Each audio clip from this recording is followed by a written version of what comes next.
Klik dulu tombol subscribe, jangan lupa nyalakan loncengnya supaya gak ketinggalan updatean selanjutnya.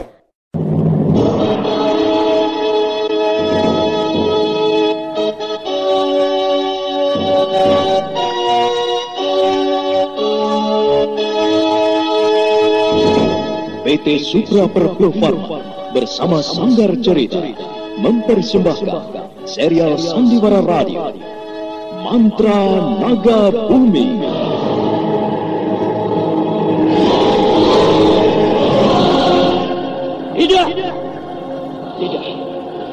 Tidak mungkin, Nindes. Kau tidak mungkin. Kenapa semuanya bisa jadi begini? Tidak!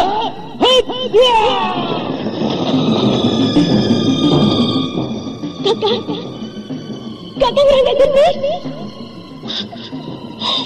Kakang, kenapa kau tinggalkan aku, Kakang? Kenapa?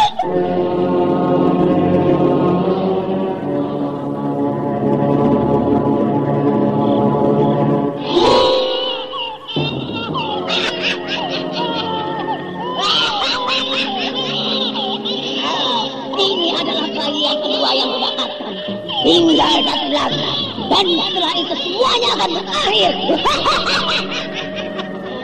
Aku akan sempurna. Dan itu berarti kematian bagi kalian semua orang-orang perang jingga.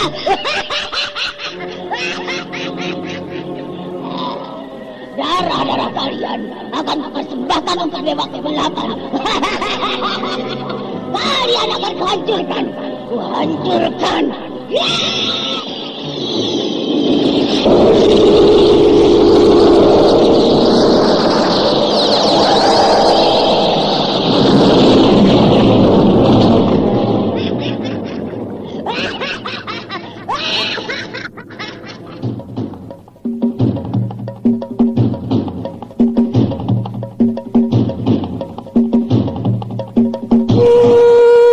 Mantra Naga Bumi, sebuah kisah misteri tentang hilangnya kitab Lawang Pitu dan Mahkota Biru, lambang keperkasaan Mataram kala itu. Penuh ketegangan, dendam, dan keserakahan, diseling dengan kisah romantis yang mengharukan.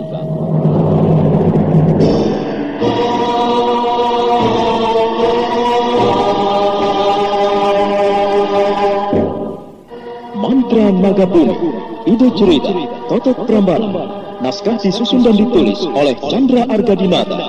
Teknik dan montase Novin Nuhu. Ilustrasi musik Frans Harius. Dengan sutradara Dian Pertiwi.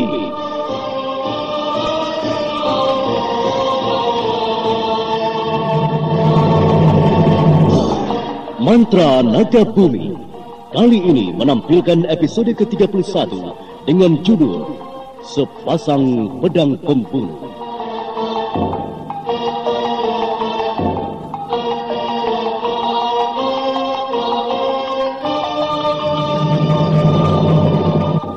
Dalam seri yang ke-15 ini didukung oleh para pelakon Lanti sebagai Cadar Perak, Ferry Fadli sebagai Rangga Geni, Sulistiawati sebagai Wilantika, Suryadin Tanjung sebagai Ki Tegar Wajah, Ananta sebagai Ki Warungga, dan Nusri Nurdin pengantar cerita.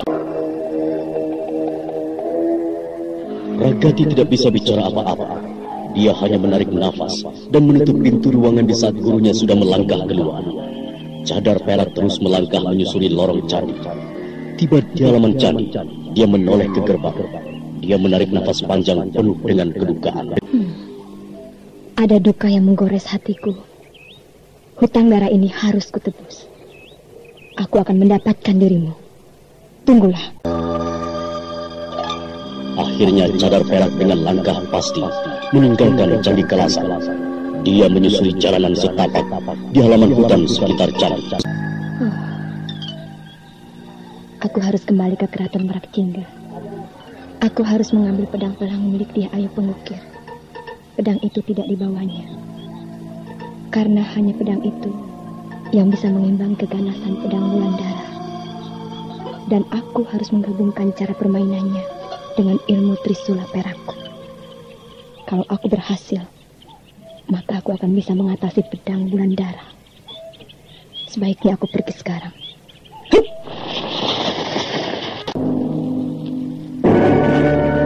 kita tinggalkan cadar perak. Sekarang kita lihat keadaan desa Pedukuhan segenggam. Saat itu panen mulai tiba. Banyak orang-orang di ladang memanen padi. Rangga Geni yang saat itu sudah menjadi orang Pedukuhan tanpa ada di antara orang-orang yang bekerja. Dia mengangkat padi-padi yang sudah diikat ke dalam jika.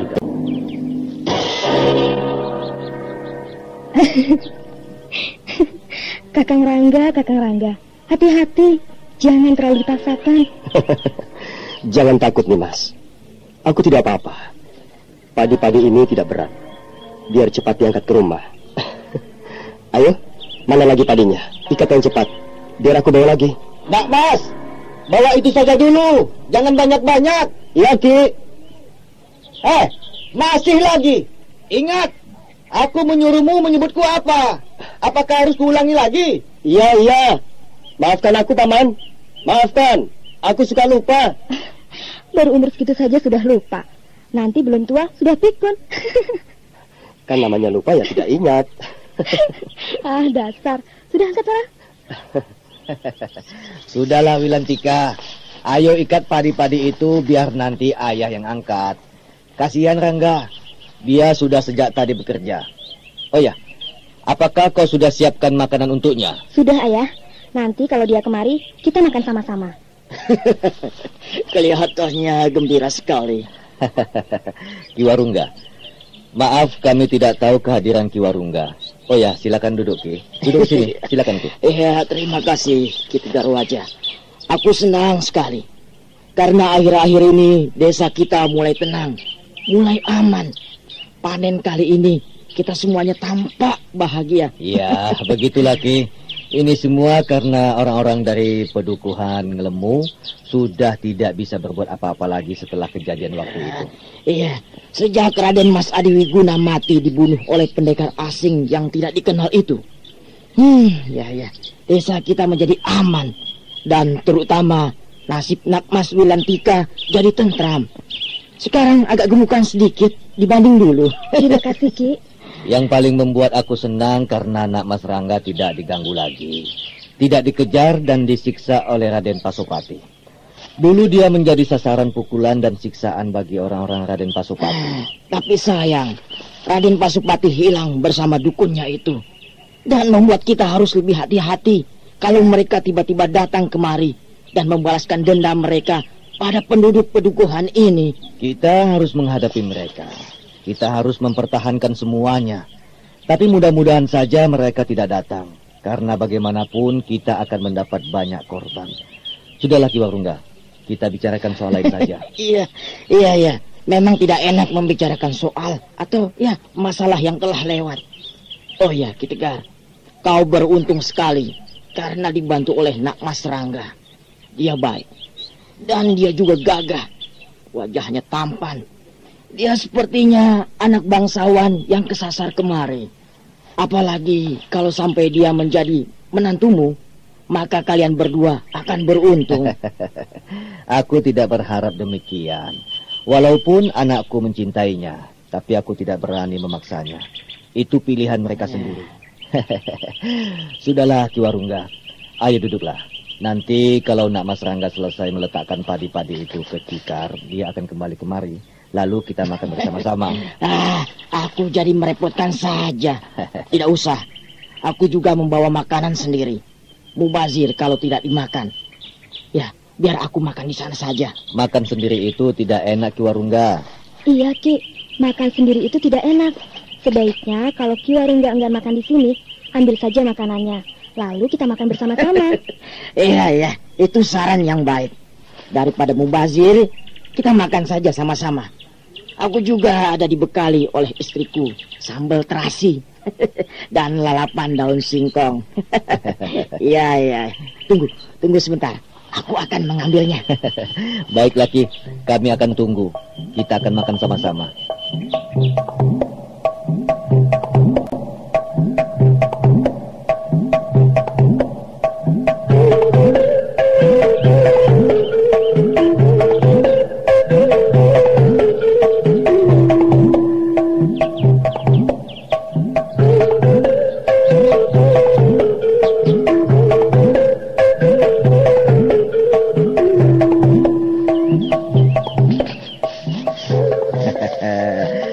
Mas Rangga berhenti dulu, istirahat dulu. Tanggung, Paman.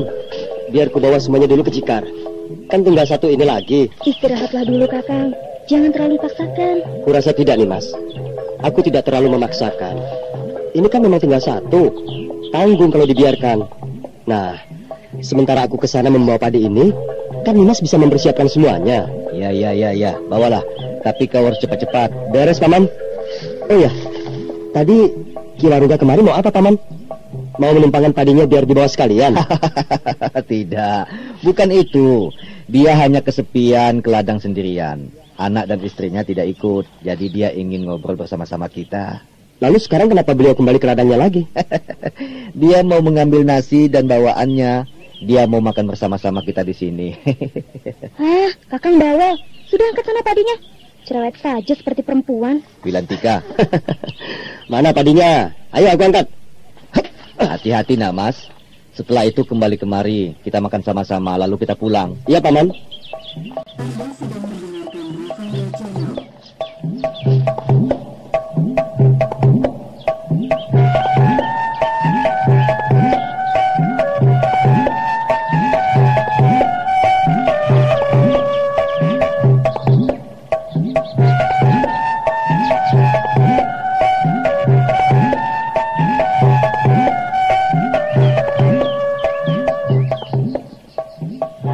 Sementara Rangga Geni mengangkat padi ke Cikar, Wilantika menyiapkan makanan untuk mereka. Dan tak lama setelah itu, Ki Warungga datang membawa perbekalannya, lalu digelar bersama di atas tikar pandan. Saat Rangga Geni kembali, mereka langsung makan.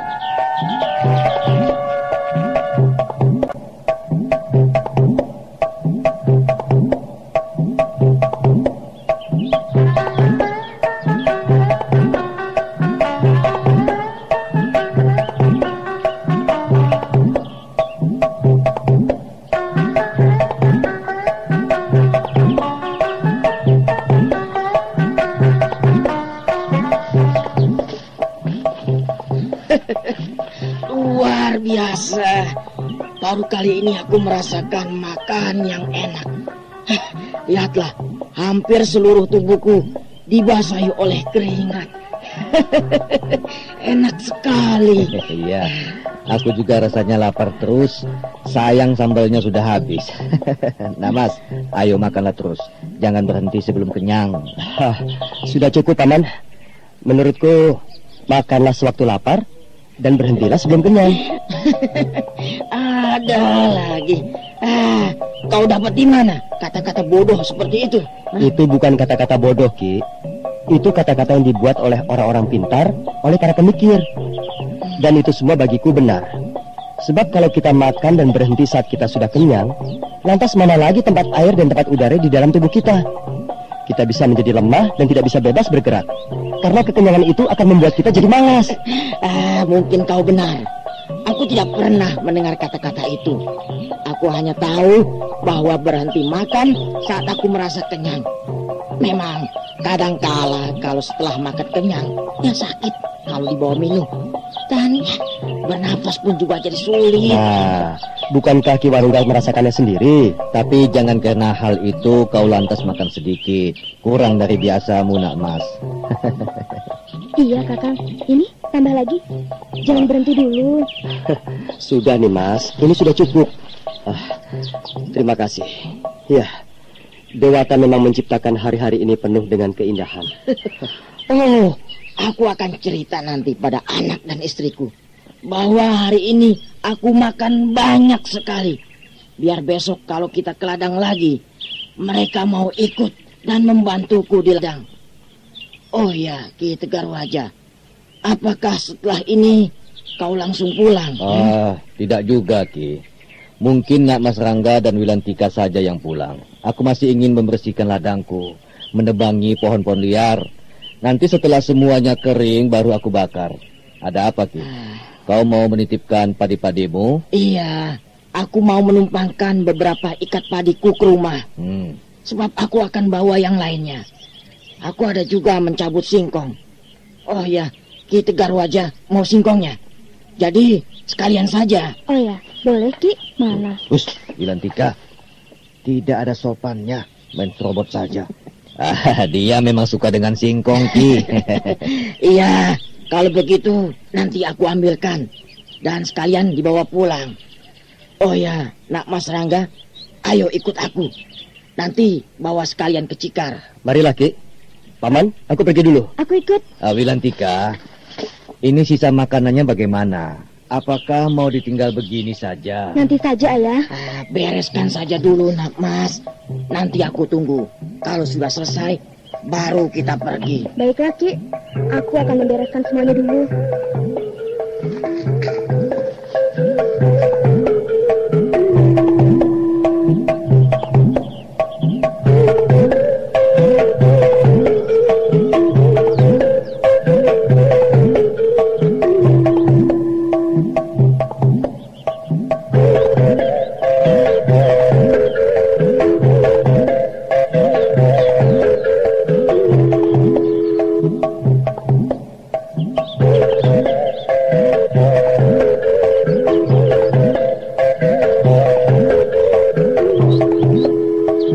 Wilantika dengan cepat membereskan semua sisa makanan mereka. Ranggegeni menarik nafas, sedangkan Ki Tegar Wajah dan Ki Warungga berbicara mengenai ladang dan hasil panen mereka. Tak berapa lama kemudian Wilantika selesai membereskan semuanya. Lalu mereka berangkat. Namun baru beberapa langkah mereka berjalan. Dari jauh terdengar langkah dan ringgik kuda.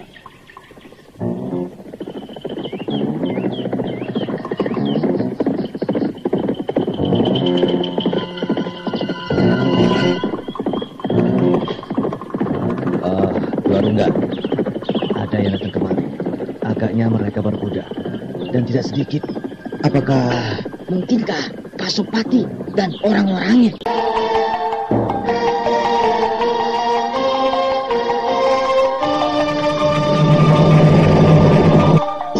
Nah, saudara pendengar, bagaimana kisah selanjutnya? Apakah yang akan terjadi? Apakah benar yang dikatakan oleh Ki Warungga?